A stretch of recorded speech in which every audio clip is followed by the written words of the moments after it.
ജില്ലയിൽ കിണർ അപകടങ്ങൾ വർദ്ധിച്ചു വരികയാണ്. കഴിഞ്ഞ 12 ദിവസത്തിനുള്ളിൽ 3 പേർക്കാണ് ജീവൻ നഷ്ടമായത്. വേനൽക്കാലം രൂക്ഷമായതോടെ കിണറുകൾ വറ്റുകയും ചെളിയും മറ്റും വൃത്തിയാക്കാൻ ഇറങ്ങുന്നതിനിടയിലാണ് ഇത്തരം അപകടങ്ങൾ സംഭവിക്കുന്നത്. ശാസ്താംകോട്ടയിൽ കിണറ്റിൽ വീണ വള്ളിപ്പയറെടുക്കാനിറങ്ങിയ വൃദ്ധനായ കർഷകൻ മരിച്ചതാണ് ഒടുവിലത്തെ സംഭവം. ഈ മാസം ആദ്യം മടത്തറയിൽ കിണറ്റിൽ വീണ ആട്ടിൻകുട്ടിയെ രക്ഷിക്കാനിറങ്ങിയ മടത്തറ മല്ലശ്ശേരി വീട്ടിൽ 26 വയസ്സുള്ള അൽത്താഫാണ് ശ്വാസം ലഭിക്കാതെ മരണത്തിന് കീഴടങ്ങിയത്. കഴിഞ്ഞ 3-നാണ് രണ്ടാമത്തെ മരണവും സംഭവിച്ചത്. പത്തനാപുരത്ത് കിണർ ശുചീകരണത്തിനിറങ്ങിയ തൊഴിലാളിയായ വൃദ്ധൻ ആവണീശ്വരം സ്വദേശി പ്രഹ്ലാദനാണ് ശ്വാസം കിട്ടാതെ മരണത്തിന് കീഴടങ്ങിയത്. കഴിഞ്ഞ വർഷം മുളങ്കാടകത്ത് വീട്ടിൽ കിണർ നിർമ്മിക്കാൻ തൊടി ഇറക്കുന്നതിനിടെ മണ്ണിടിഞ്ഞ് 4 തൊഴിലാളികൾക്ക് പരിക്കേറ്റിരുന്നു. മണിക്കൂറുകൾ നീണ്ട രക്ഷാപ്രവർത്തനത്തിനൊടുവിലാണ് തൊഴിലാളികളെ ജീവിതത്തിലേക്ക് കൈപിടിച്ചുയർത്തിയത്. 2021 ജൂലൈ 15-ന് കുണ്ടറ പെരുമ്പുഴയിൽ ആഴമുള്ള കിണർ വൃത്തിയാക്കാൻ ഇറങ്ങുന്നതിനിടെ 4 തൊഴിലാളികൾക്ക് ജീവൻ നഷ്ടപ്പെട്ടിരുന്നു. ഈ അടുത്ത് പത്തനംതിട്ടയിൽ കിണറ്റിൽ കുടുങ്ങിയ യുവാവിനെ രക്ഷപ്പെടുത്താനിറങ്ങിയയാൾ ശ്വാസം മുട്ടി മരിക്കുകയും ചെയ്തു. താമരക്കുളം പാറയിൽ തെന്നാട്ടുവിളയിൽ ബാബുവാണ് മരിച്ചത്.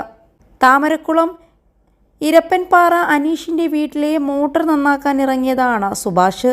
ഇതിനിടെ സുഭാഷിന് ശ്വാസം മുട്ടി. തുടർന്ന് സുഭാഷിനെ രക്ഷിക്കാനായി ചെത്തുതൊഴിലാളിയായ ബാബു കിണറ്റിനുള്ളിൽ ഇറങ്ങുകയായിരുന്നു. സുഭാഷിനെ മുകളിലേക്ക് കയറ്റിയ ശേഷം കിണറ്റിൽ നിന്നും തിരികെ കയറുന്നതിനിടെയാണ് ബാബുവിന് ശ്വാസം കിട്ടാതെ വന്നത്. ശ്വാസം കിട്ടാതെ ബാബു കിണറ്റിലേക്ക് വീഴുകയായിരുന്നു. ബാബുവിനെ പുറത്തെടുത്തെങ്കിലും രക്ഷിക്കാനായില്ല. സമാനമായ സംഭവം തിരുവനന്തപുരത്ത് നടന്നു. ബക്കറ്റിൻ്റെ മൂടിയെടുക്കാനായി കിണറ്റിലിറങ്ങിയ യുവാവ് ശ്വാസം മുട്ടി മരിക്കുകയായിരുന്നു. അണ്ടൂർക്കോണം പള്ളിയാമ്പറമ്പ് ക്ഷേത്രത്തിനു സമീപം അൻസർ മൻസിലിൽ അൻസറാണ് മരിച്ചത്. മുൻകരുതൽ നടപടികൾ സ്വീകരിക്കാത്തതും അപകട സാധ്യതയെക്കുറിച്ചുള്ള അജ്ഞതയുമാണ് അപകടങ്ങൾ ആവർത്തിക്കാൻ കാരണം. ജീവനൊടുക്കുന്ന വിഷവാതകമാണ് ഇതിൻ്റെ പ്രധാന കാരണം. അന്തരീക്ഷ വായുവിൽ ഓക്സിജൻ്റെ അളവ് 20% കുറഞ്ഞാൽ ശ്വാസതടസ്സം അനുഭവപ്പെടും. കയറും തൊട്ടിയും ഉപയോഗിക്കുന്നതിന് പകരം മോട്ടോറുകൾ ഉപയോഗിക്കാൻ ആരംഭിച്ചതോടെയാണ് കിണറുകൾ വിഷവാതക കേന്ദ്രങ്ങളായത്. കിണറ്റിൽ ഇറങ്ങുന്നതിന് മുൻപ് മെഴുകുതിരി കത്തിച്ച് കിണറ്റിലേക്ക് ഇറക്കണം. തീ അണഞ്ഞ ഭാഗം വരെയോ ഓക്സിജൻ ലഭ്യത ഉണ്ടാകൂ.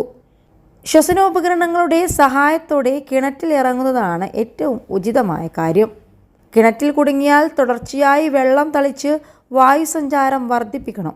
ഇത്തരം നിർദ്ദേശങ്ങളെക്കുറിച്ചുള്ള അറിവില്ലായ്മയും അശ്രദ്ധയും കാരണം ഒരുപാട് മരണങ്ങളാണ് സംഭവിക്കുന്നത്.